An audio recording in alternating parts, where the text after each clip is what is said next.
I know it's hard conversation, but succession planning is important in anything, even if you're on your job and, you always want to leave it better than what you received it. Right. And so I would just say, think about establishing that financial platform that you need for the family in terms of, so it doesn't fall on one individual. Find a local bank that you trust and the people know you. These community banks are huge. Community banks I'd rather deal with than to deal with the large scale ones because they know who you are. They know your assets. They know your contributions to the community. So having that community banker and then that legal counsel that can give you advice and support, but also have a support system too that you can lean on that is going to also share resources, is going to be that pipeline of information.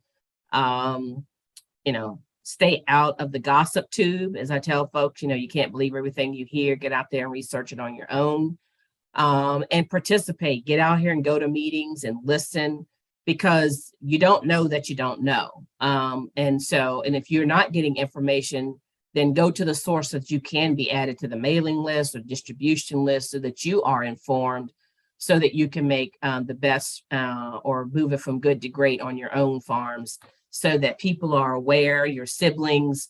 And if they aren't aware, if they're not interested, then find out, do you have a niece or nephew, or do you have, would your son is, think about what it looks like, because if you don't have paperwork drawn up, I encourage people to do so. I also encourage people to put their land in conservation easements. You do get a little compensation off of it. So I would encourage folks to put land in conservation easements because it's going up. I mean, when you travel the state, you just see more bricks and mortar and less green spaces. And, we often think about, why do we need to wear masks? Well, when you don't have green spaces, you're going to be forced to wear masks 24/7, right? Because you've got to have the fresh air, but also just be engaged so that folks understand what you're doing, how they can help you. Tell your story. Sometimes people are afraid to tell the story, but every family is going through some sort of adversity. When it comes to land and money, every family is going to have that fight. They're going to have that one that wants their share. They're going to have that one that wants to cause conflict. And just be prepared to say, look, we want, and have that conversation while your parents are living.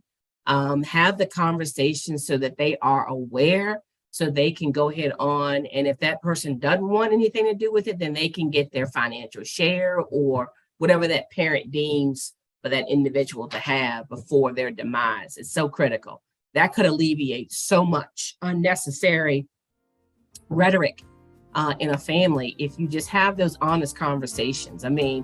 Just as much as you talk about you don't like such and such in-law, you don't like such and such brother-in-law, have the conversations about what does this look like 10, 15, and 20 years down the road, and prepare, because once you get rid of it, you can't get it back.